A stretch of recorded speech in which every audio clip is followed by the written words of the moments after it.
காலை ஒளி. எழுதியவர் திருமதி டோரா எட்வின்.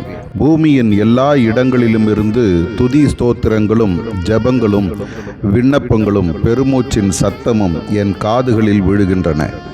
நீயும் இடைவிடாமல் ஜெபிக்க கற்றுக்கொண்டிருக்கிறாய். என்னை அறியாது அந்தகாரத்தின் அதிகாரத்துக்குள்ளும் பிசாசின் பிடியிலும் அறியாமையிலும் சிக்கி தவிக்கும் மக்களின் நம்பிக்கையற்ற ஜெபங்களும் என்னை எட்டாமல் இல்லை. என் சுவிசேஷத்தின் நற்செய்தியாகிய வெளிச்சமே அவர்களுக்கு விடுதலையை கொண்டு வரக்கூடும். என் பரிதாபங்கள் ஏகமாய் பொங்குகிறது. நான் அழித்து போடுகிற தேவன் அல்ல, நான் மனுஷன் அல்ல. நான் இரக்கமுள்ளவர், கிருபை மிகுந்தவர்.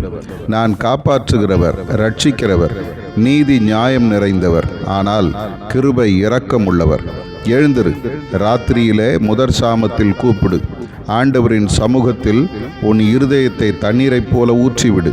எல்லா தெருக்களின் முனையிலும் பசியினால் மூர்ச்சித்து போகிற உன் குழந்தைகளின் பிராணனுக்காக உன் கைகளை அவரிடத்திற்கு ஏறெடு. என் வருகை தாமதிக்கிறது. எல்லோரும் மனம் திரும்ப வேண்டும் என்று நீடிய பொறுமையோடு காத்திருக்கிறேன். நீ அமர்ந்திராதே.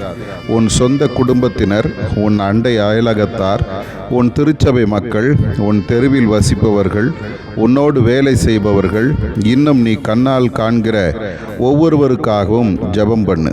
ஆதார வசனம்: இந்த சிறியரில் ஒருவனாகிலும் கெட்டுப்போவது பரலோகத்தில் இருக்கிற உங்கள் பிதாவின் சித்தமல்ல.